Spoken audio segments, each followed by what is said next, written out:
Hi నమస్తే. నేను మీ సునీల్ కుమార్ గాజుల. ఓదార్పు మాటల వెనుక భయంకరమైన, పైశాచికమైన నిజమొకటి దాగి ఉంటుంది. నువ్వెప్పుడైతే దాన్ని గుర్తిస్తావో అప్పుడు మాత్రమే అద్భుతంగా ఎదగడానికి ఆస్కారం ఏర్పడుతూ ఉంటుంది. చాలా సందర్భాలలో నీ పతనమే వాళ్ళకొక పండగలా జరుపుకుంటూ ఉంటారు. నువ్వు కార్చే కన్నీరే వారి యొక్క అహంకారపు దాహాన్ని తీరుస్తూ ఉంటాయి. కాబట్టి ఈజీగా ఎవరిని నమ్మే ప్రయత్నం చేయకు.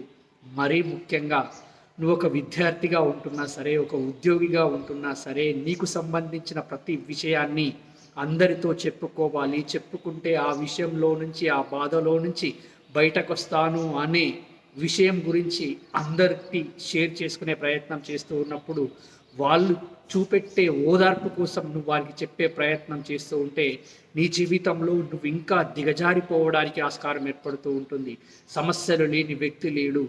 ప్రతి ఒక్కరు ఏదో ఒక విధంగా సమస్య గురించి బాధపడుతూనే ఉన్నారు. కాసేపు దాని గురించి ఆలోచించు. పరిష్కార మార్గాలు దొరకడానికి ఆస్కారం ఏర్పడుతూ ఉంటుంది. లేదంటావా, వదిలిపెట్టి నీ పనిపైన నువ్వు ఫోకస్ చేస్తూ ముందుకు వెళ్ళే ప్రయత్నం చేయి. కానీ జాలి కోసమో, దయ కోసమో, ఇతరులకు నీకు సంబంధించిన ఇబ్బందులను చెప్పే ప్రయత్నం చేస్తే నువ్వు ఇంకా ఇబ్బంది పడడానికి ఆస్కారం ఏర్పడుతూ ఉంటుంది. ఆలోచించు మిత్రమా ఒక్కసారి.